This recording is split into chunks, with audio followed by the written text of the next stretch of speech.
Okay. Thank you, Mr. Magwenya. Your Excellency, President William Ruto, President of the Republic of Kenya, and ministers from Kenya and South Africa, ambassadors and high commissioners who are here present, and members of the media, and senior officials in both our two governments. This morning we were privileged to warmly welcome His Excellency President Ruto and Mrs. Rachel Ruto, together with my wife, who have accompanied or who are accompanied by the delegation from Kenya. Our countries enjoy long-standing ties of friendship, solidarity, and cooperation over many years. These ties are rooted in our shared history, our common aspirations for African development, and our mutual commitment to peace, democracy, regional integration, and multilateralism. Kenya remains one of South Africa's most important strategic partners in East Africa and on the continent more broadly.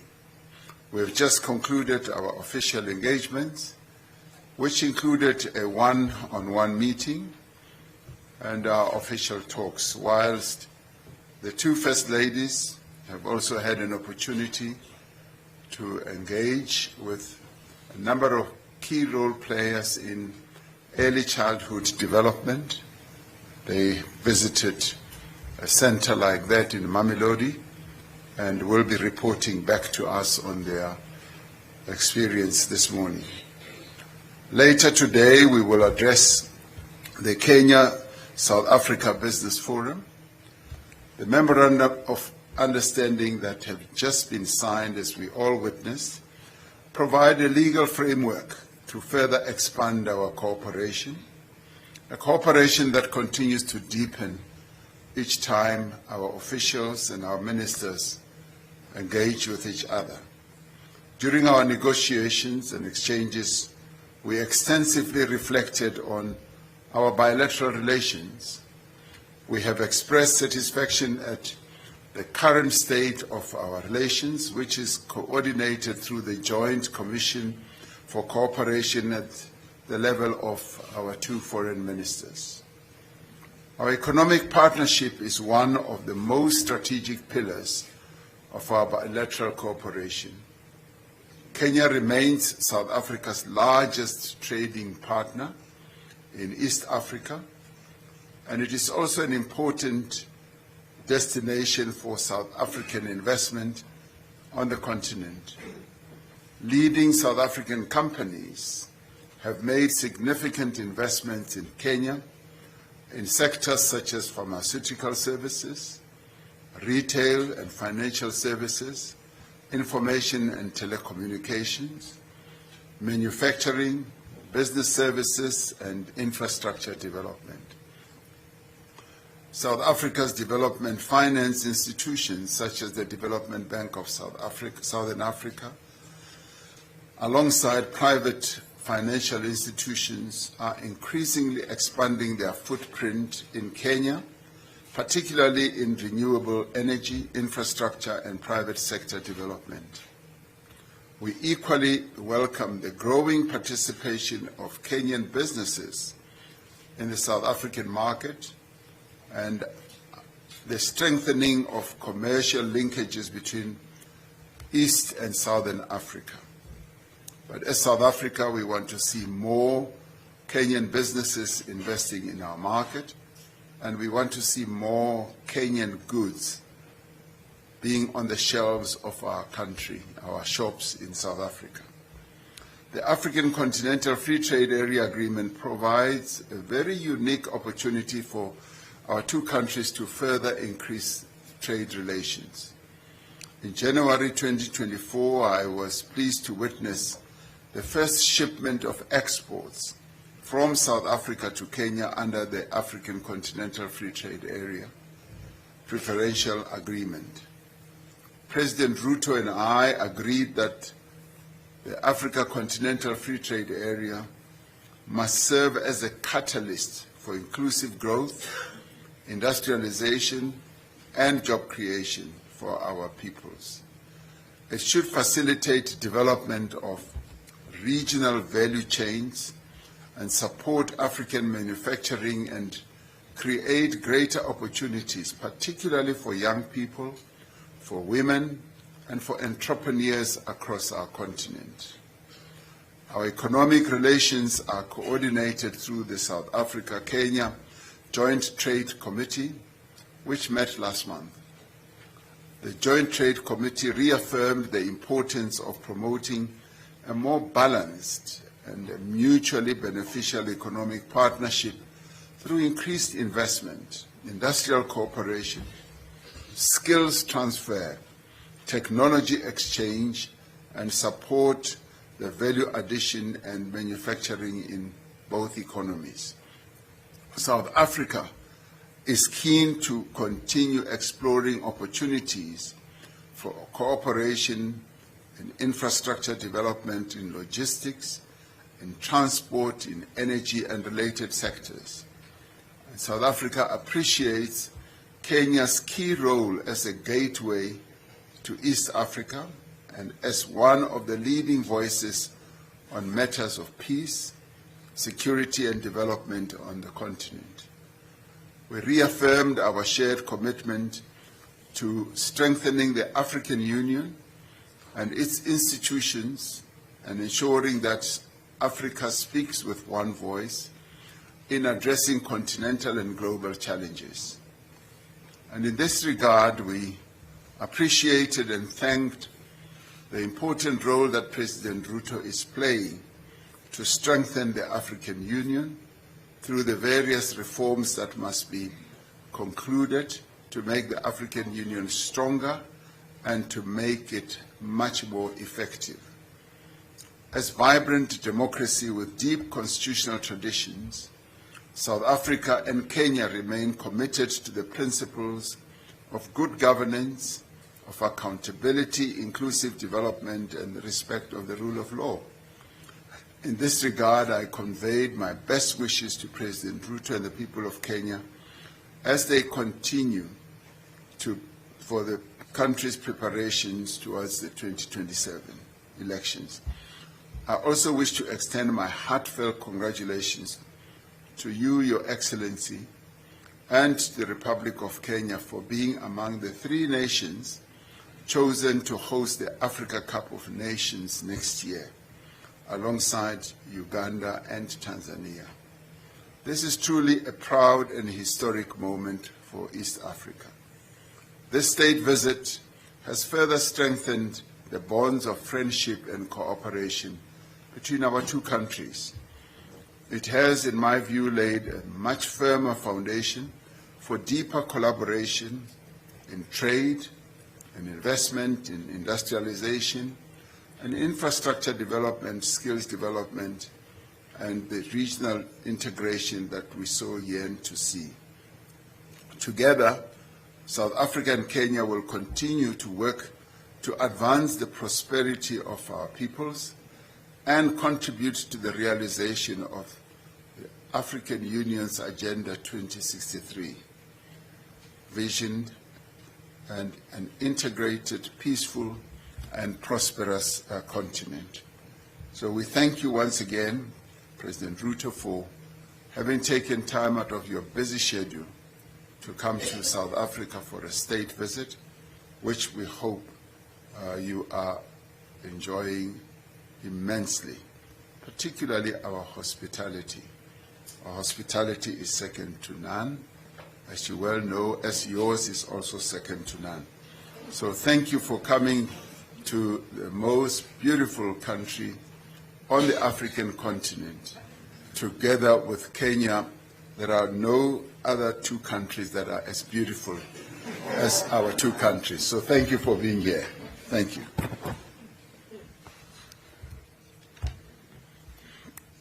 Your Excellency, President Cyril Ramaphosa, President of South Africa, distinguished senior officials present here, members of the press. It is a profound honor to stand here today in South Africa, a land that has given the world enduring lessons in courage, sacrifice, and the indomitable power of human spirit. South Africa is living proof of what becomes possible when people refuse to be defined by injustice and instead choose to be defined by their greatest aspirations. The world watched in awe as this nation dismantled apartheid and built something more lasting in its place. A constitutional democracy grounded in dignity, human rights, and in the equal worth of every person. I thank you, Mr. President, and the people of South Africa for the warm welcome and generous hospitality extended to me and my delegation. It speaks to the character of a nation that has always understood the spirit and meaning of Ubuntu. This state visit is both a celebration of how far we have come and a frank conversation about how much further we must go and how much faster we must move. In that spirit, President Ramaphosa and I held bilateral talks this morning, reviewing the state of our relations and agreeing on concrete measures to deepen and further our cooperation. We met at a moment when the world order is shifting, when what was once certain is now in doubt, when multilateral institutions are being questioned, and when Africa's role is shaping global outcomes has never been more consequential or more contested. This is precisely the moment that demands African unity, African clarity, and African solidarity. I commend President Ramaphosa for South Africa's outstanding leadership during the G20 presidency from December 2024 to November 2025. Mr. President, you used that platform to do exactly what was required: to center Africa's development priorities, to press for reforms of the international financial architecture, international financial governance, and to ensure that the Global South was given the weight it deserves. Today, Kenya and South Africa stand together in advocating a reimagined global order, one built not without Africa, but with Africa fully represented, fully engaged, and at the center of it. We are not asking to be admitted to someone else's architecture. We are asserting our rightful place among the architects of the new global order. Our two nations have never been strangers to each other's struggles. Long before our High Commissions opened in 1994, the year of South Africa's democratic rebirth, we were bound by the shared experience of colonialism, by the solidarity of our liberation movements, and by the common dream of an Africa that governs itself, feeds itself, and speaks for itself. Over 3 decades, we have built one of the most impactful partnerships on the continent, grounded in mutual respect, shared values, and a common vision for the prosperity of our people. That partnership was institutionalized through the Joint Commission for Cooperation in 2007, and today we have directed that the second session of the JCC convenes as scheduled following this visit. We further welcome the ongoing work to elevate the Commission into a strategic partnership framework, a stronger, more comprehensive for the years to come. As a statement to our growing ties, we have today witnessed the signing of 6 instruments on trade facilitation through cooperation in standards, regulation, and metrology, on shipping and maritime cooperation, and on partnerships in gender equality and women's empowerment, technical and vocational education, arts and heritage, and sports and recreation.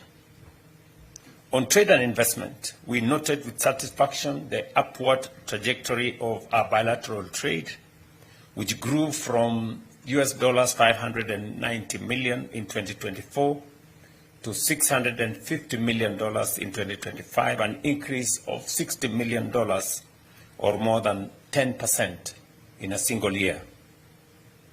This momentum must not only be sustained, but we must also accelerate. We acknowledge that real obstacles still remain, including tariff and non-tariff barriers, limited market access, and regulatory constraints.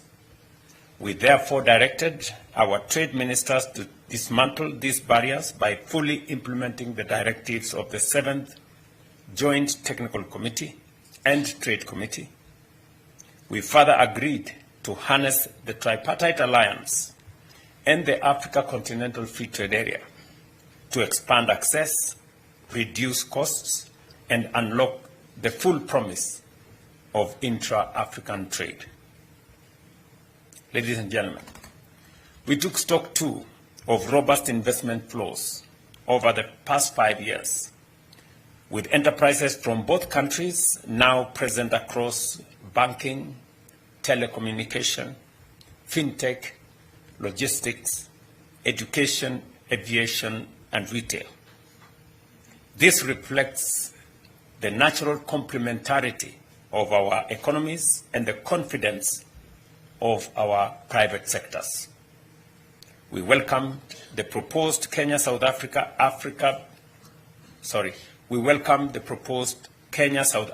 Business Council and commended the business forum convened alongside this visit, which turns commitment into commerce.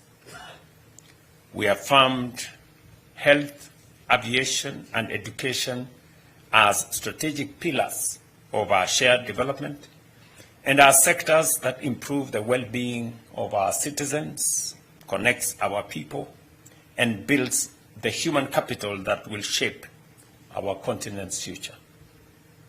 We commended the visa-free regime in place since 2023, which has measurably boosted tourism, trade, and cultural exchange between our two countries, and committed to resolving the outstanding challenges that remain. We were briefed in the earlier meeting that in 2025 alone, 58,000 arrivals were recorded from Kenya, signaling very robust engagement between our two countries. Today, during our bilateral discussions, the Ministry of Tourism of South Africa informed us that Kenyans visiting South Africa have increased by 18.7% since the introduction of the 90-day visa-free entry policy. This stands as a compelling evidence that when managed effectively, the movement of people across borders can create shared prosperity, strengthen ties between nations, and deliver tangible benefits for all. On peace and security, we reaffirmed that stability is the foundation of all development. We pledged sustained cooperation with the African Union, the United Nations, and other multilateral organizations united in the conviction that lasting peace is both a shared responsibility and a shared reward. as two of Africa's most influential voices, South Africa and Kenya, are determined that our continent should shape global outcomes and not merely respond to them. Let me close with the standard against which I believe we must measure everything done in our meetings, that outcomes and impact will shape every commitment that we have signed and every MOU that has been signed here today. That is the standard, and I believe Kenya and South Africa, working together in honesty and determination, are fully capable of meeting. Thank you, Your Excellency, Mr. President. I look forward to elevating our partnership to even greater heights for the mutual benefit of our two nations and our two peoples. I thank you.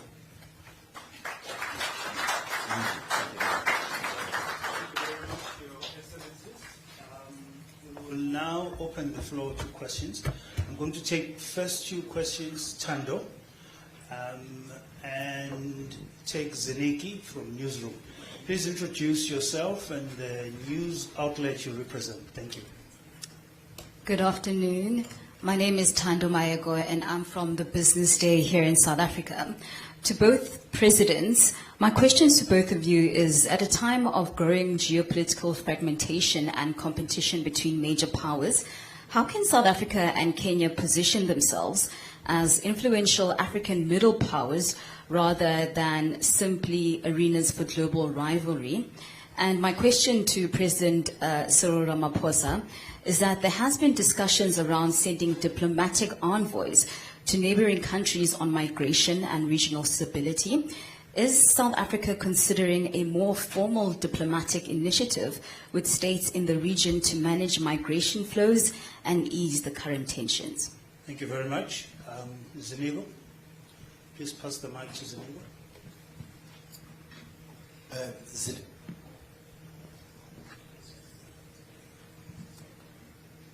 Zinigo Mhlaba from Newsroom Africa. My question to both excellencies is more like a follow-up to my colleague's question. Considering the current geopolitics that are taking place, how important is solidifying African voice through the two regional powerhouses? Considering that, Kenya and South Africa enjoy different geopolitics in terms of relations. South Africa leaning more towards, Asia, and I would say President Ruto leading towards more of the American stance.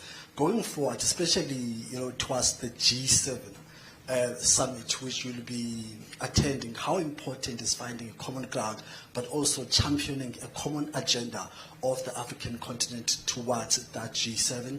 I think that's about it for now. Thank you very much. Your Excellencies, will take those first two, starting with President Ramaphosa. Thank you. Well, thank you very much, Mr. Magwenya. Answer to the first question by Tando. As President Ruto said, the two countries, Kenya and South Africa, obviously do not want to overplay our status and importance vis-à-vis the African continent. All countries on our continent are equal. But of course, our two countries do have an elevated voice and are able to bring about influence that is quite often able to shape things and to move things not only on our continent, but also at a global level. We are not rivals. South Africa and Kenya never see ourselves as rivals. We are complementary, and we have our own special strategic relationship that speaks to friendship, that speaks to respect, and that speaks to equality between our two nations. And we always find that we are so well aligned on many issues, both in dealing with national issues as well as in dealing with continental matters and global matters as well. And in doing so, we've always sought to deepen each other's cooperation between ourselves in the way we collaborate as we deal with matters at the AU, for instance, but also as well as we deal with matters between our two regions, East Africa and SADC. And when there were problems, for instance, in the DRC, it was the two regions, the two countries that fostered the whole quest for peace and the resolution of the conflict in the DRC. I found that working together at close range like that between South Africa and Kenya, we were able to see eye to eye on a number of issues. Kenya is playing a very important role in seeking to resolve the challenges that the Sudan is facing. South Africa plays an important role in seeking to resolve the challenges in South Sudan. So our work is based on cooperation. We cooperate well together, and we are able to come up with initiatives that are aligned, that are aimed at resolving problems on a peaceful basis, and that are aimed at advancing the interests not only of our two countries, but also of other countries, sister countries on our continent. In relation to the migration issue that South Africa is having to address at the moment, yes, we are considering a number of initiatives. And at the diplomatic level, we are talking to a number of sister countries on our continent with a view of getting more understanding, but beyond understanding the challenges that we face of getting various countries to work with us. Africa should develop a much stronger method of helping each other to resolve problems, continental problems and national problems. And we have found joy in being able to talk at a deep level with various leaders, including this morning with President Ruto, when we shared some thoughts and ideas on how best this challenge can be resolved. Yes, there will be envoys. Yes, there will be people that we will send around, not only on the continent, but also around the world. What we seek to do is to get the issue of migration so broadly and properly addressed, and where we should get as many key role players, countries, leaders in countries, to work together to address the challenge of migration. South Africa is not the only country that is facing the challenge of migration, and we want to learn from how others have dealt with it and how they've dealt with the intricate problems that we are dealing with. South Africa has become an oasis of people who want to come here for a whole number of reasons. We need to be working with all other sister countries to see how best this challenge is resolved in the interests not only of South Africans, but in the interests of various other countries too, as well on our continent.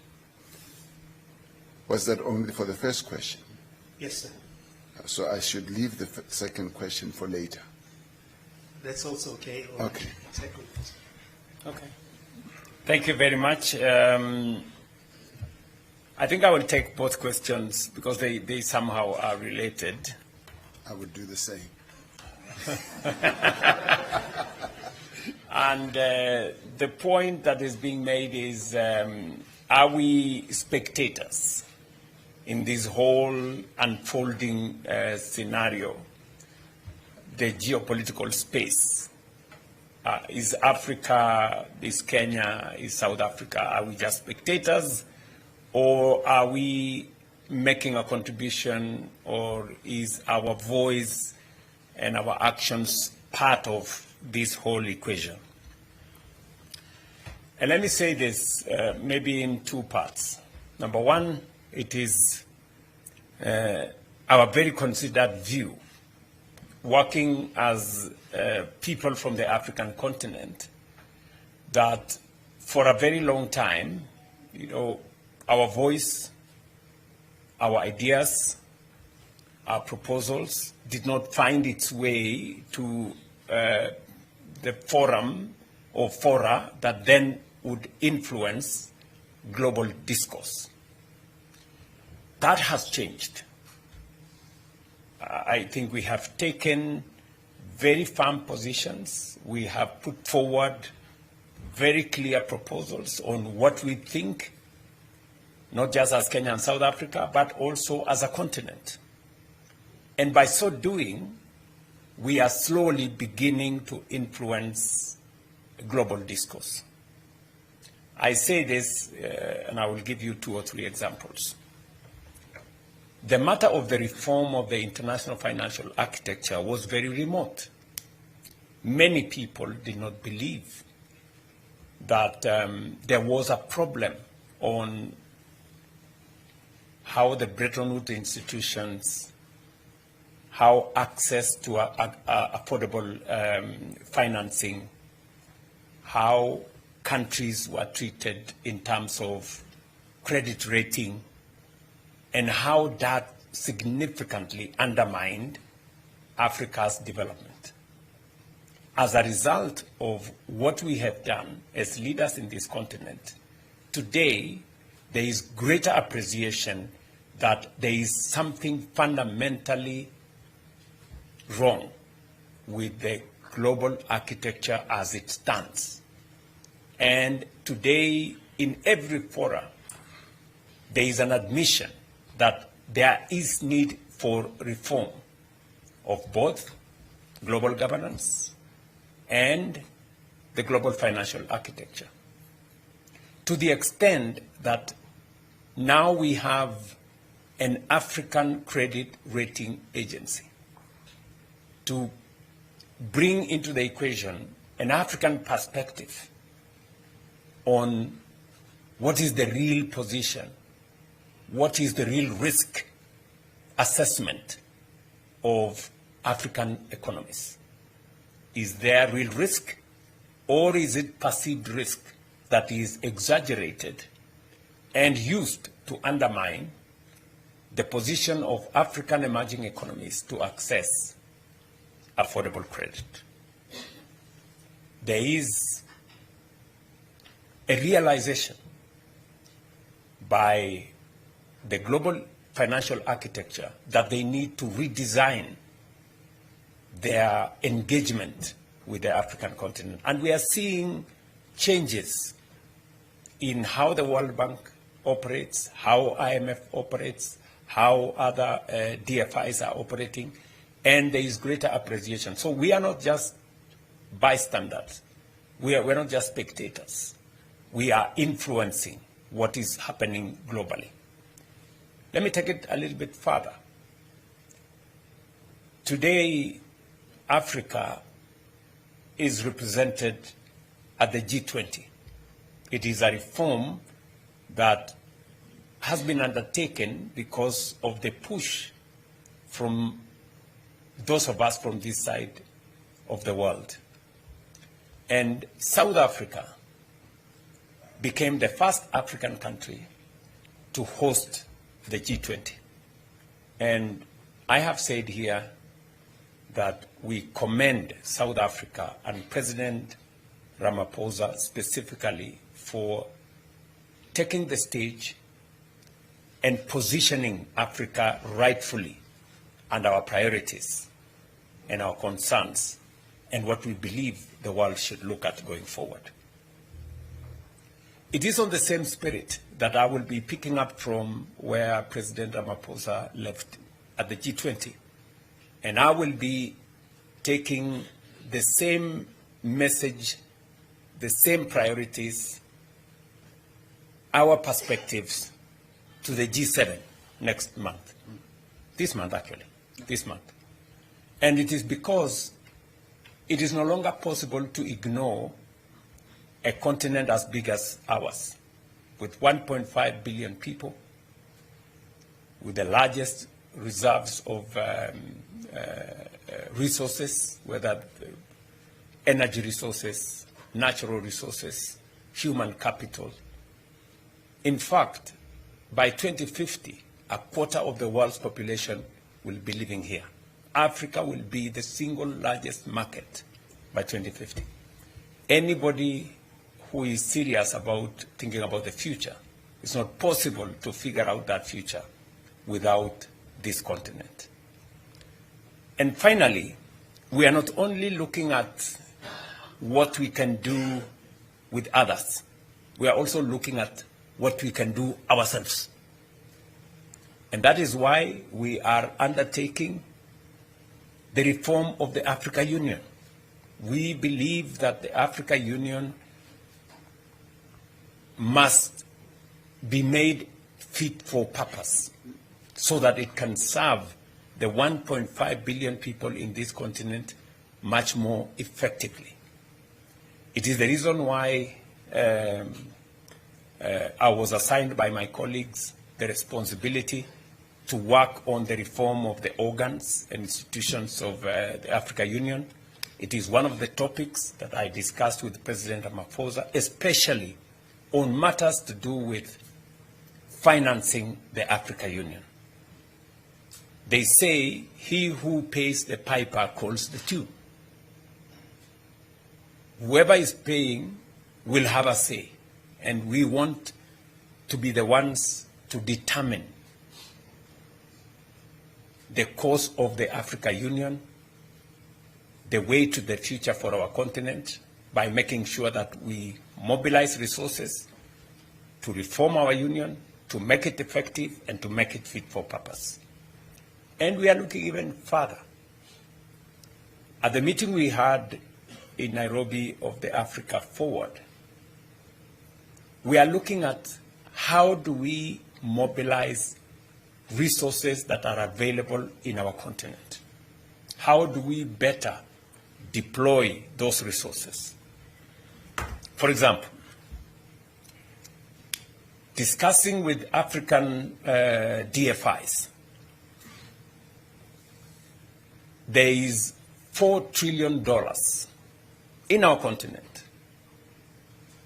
$4 trillion US in our continent, in our pension funds, in our insurance companies, many pension funds in South Africa specifically, Kenya, our insurance companies, some of the biggest are in this country. We have a lot of resources. But these resources are not being used. They are not being mobilized for the development of our continent. Instead, they go to other places, and then we go borrowing this money from those other places. What we are saying is that we need our DFIs in the continent to mobilize these resources and make it available, make these resources available for the development of our continent, so that we build structures that will make it possible for us to deploy pension fund resources, insurance fund resources in driving public infrastructure development. And so we are not only looking at what we can do with others and how we cannot be, bystanders or spectators in the global stage, but we are also looking at what we can do as a continent. And it goes down to what we can do as South Africa and as Kenya. Part of the conversation we will be having with the private sector, for example, later today, is how the private sector in South Africa can look at opportunities for investment in Kenya. We want to generate 10,000 megawatts of energy. This is commercially viable. How do you mobilize resources in South Africa to invest? We are working on 28,000 kilometers of road, extending the standard gauge railway, building a new airport. These are opportunities for investment by African companies using resources from African DFIs, financial institutions, banks, pension funds, insurance companies. So we will be discussing the mechanisms that we can use African resources to drive African development. And finally, we've been having challenges, as we all know, of fuel caused by some war in Iran, which we have no control over. I saw yesterday in the news there was an escalation of some sort, and that creates difficulties for us here. And that's why we discussed last year with President Museveni and colleagues in the East African community. And we have decided that we're going to invest in an East African refinery so that we can guarantee our own fuel requirements. And we will continue to look at how do we create more resilience within, even as we build partnerships with others. And this is how we are re-engineering our positioning, so that, to use your words, we don't just become an arena for others to do whatever they are doing, but we also not just influence, but we also make this space a space for our own growth and our own development. I don't know whether, it's long since I was in school, so I don't know whether I answered the question well. Thank you very much, Your Excellency. With those comprehensive responses, and in the interest of time, I'm going to take one last question from Kaya. Please keep it brief, Kaya. Kaya Kumalo here from SABC News. President Ruto, this is just directed to you. A very turbulent time in East Africa in light of the outbreak of Ebola. And obviously, we've seen quite a number of reports coming out from Kenya with this establishment of the quarantine facility for the U.S. citizens. I mean, obviously, the backlash that we've seen from Kenya, just your immediate reaction in light of that. Thank you. Thank you, Kaya. President Ruto will take that question, and President Ramaphosa will close off with the second question from earlier on. Thank you, Your Excellency. Ebola is a pandemic that is not confined to one place. And just for context, there has not been a single reported incident of Ebola in Kenya. Just for context. Yes. So the big debate is going on, but that is the correct position. Absolutely. Number two, the Ebola situation in Eastern DRC is a source of concern for any country, including Kenya, that is mindful of matters health of its citizens. And the responsible thing to do when there is reports of such high-level infectious outbreak in a region where we have thousands of citizens, Kenyan citizens in DRC. We have soldiers in DRC. The most responsible thing to do is to prepare for any eventuality. And that is what Kenya has done. We have prepared ourselves adequately. We have taken command of all our entry points. We are doing testing of every person coming into Kenya from anywhere near that region. We are testing close to between 2,000 and 3,000 people from all our entry points every day. We have mobilized resources, testing kits, reagents, and all manner of people. We have trained thousands of staff, health staff, to be able to handle that situation. We have now isolation facilities, 23 of them across the country, in different parts of the country. And one of the facilities that has now raised a bit of controversy is the facility we agreed to set up in conjunction with the Americans in one of our military air bases. And why have we done that? We have a huge American military contingent in Kenya, number one.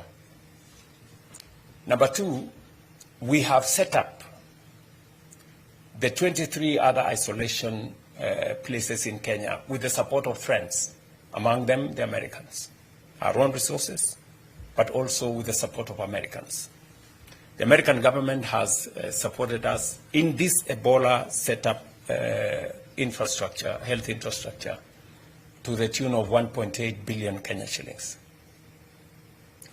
And they did make a request to us to, in the process of setting up all the other facilities, to also set up one where they can use in the event that their citizens, their soldiers, some of them in Kenya or from elsewhere, if they are in a situation, then they can use that facility.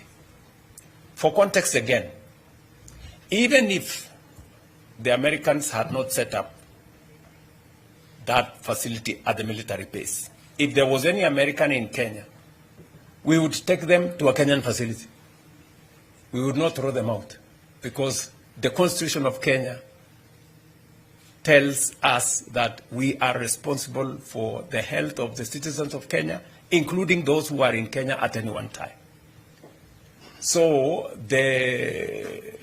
what you see as a debate in Kenya is lack of information. You know, people who may not have enough information to understand what we are doing.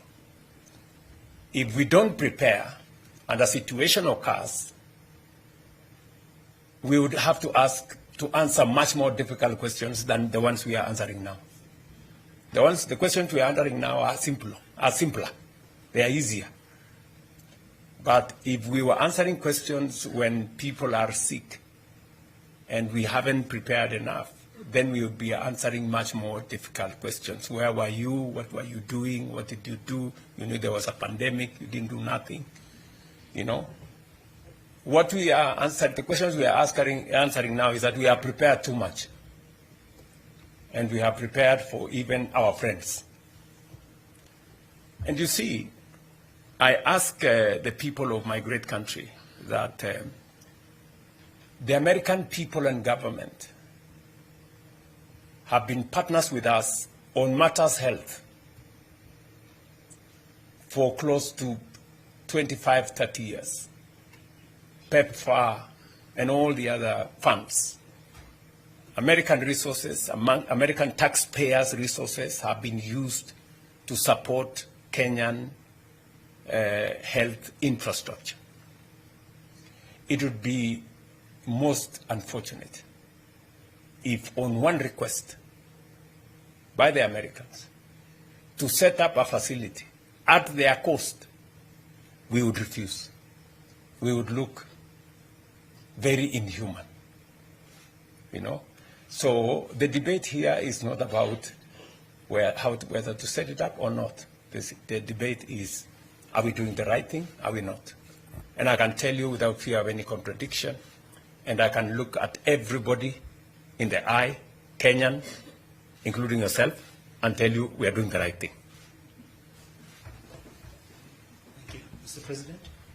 Well, thank you very much. Let me just comment on this whole initiative on Ebola. And Ebola, clearly, as President Ruto has said, it's a pandemic. It's a pandemic that should concern all of us on the African continent.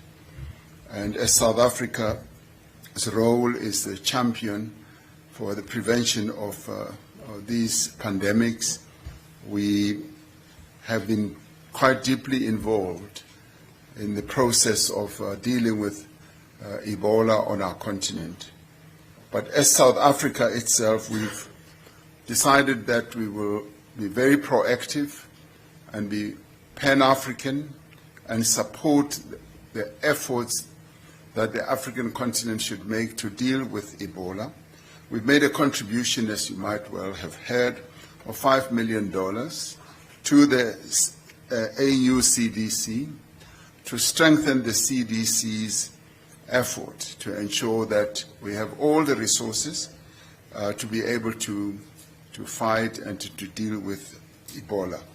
And for us to do so is to protect the peoples of Africa, but so also that when we protect South Africa and make sure that we do not in any shape or form ever have Ebola, we're protecting the whole continent as well. And so this contribution is meant to strengthen health systems in the DRC, in Uganda, as well as the AU CDC will be making that type of initiative because our health systems on the continent do need to be not only strengthened, but there needs to be readiness to deal with pandemics like this.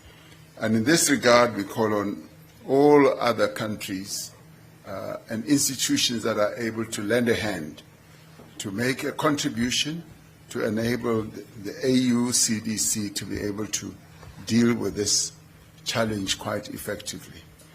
With regards to the earlier question, as I understood it, raised by Zinyiko, where he tended, thank you, Excellency, tended to say that South Africa will be more aligned with countries in the East and Kenya with countries in the West. There's just no truth in that.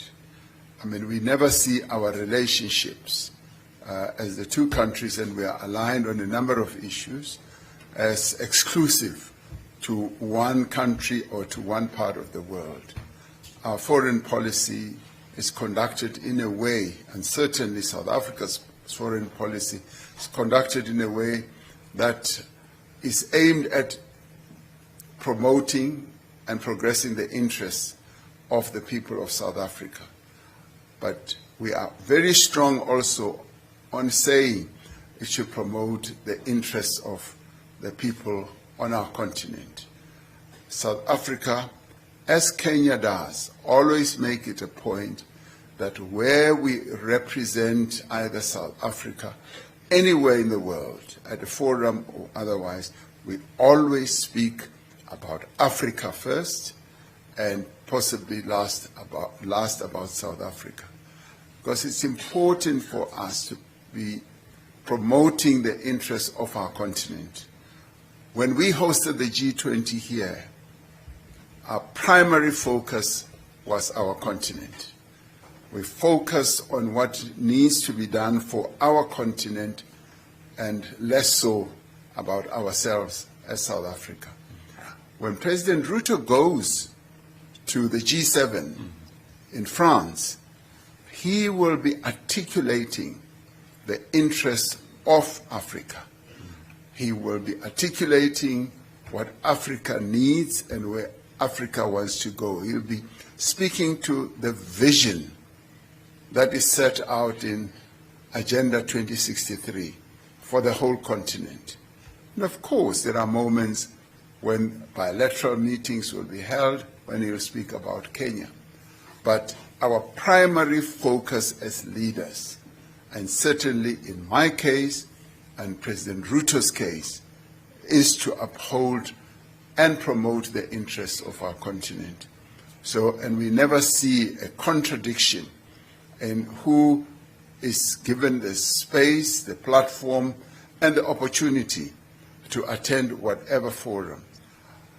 It was South Africa that, as this only member, African member of the G20, that advocated very, very strongly, aided and abetted by our continent, of course, that the AU should be represented in the G20. We've achieved that. We will seek to achieve much more as we go on. We want our continent to be represented in the UN security structure. And we want, as President Ruto said, the global financial institutions to also be responsive to our call that those institutions should be more representative, which they are not. And that message is sinking in, and it is sinking in through the influence that countries such as Kenya, South Africa, and many others on our continent are bringing to bear to these global arguments. And correctly so, we have chosen not to be spectators. And we have also chosen not to be quiet. So we are noisy Africans, and we will always be noisy, very, very noisy on African issues on the global stage. You will listen to him when he speaks at the G7. His voice will even be more elevated, better than today, because we are going to be very noisy when we get there. Thank you very much.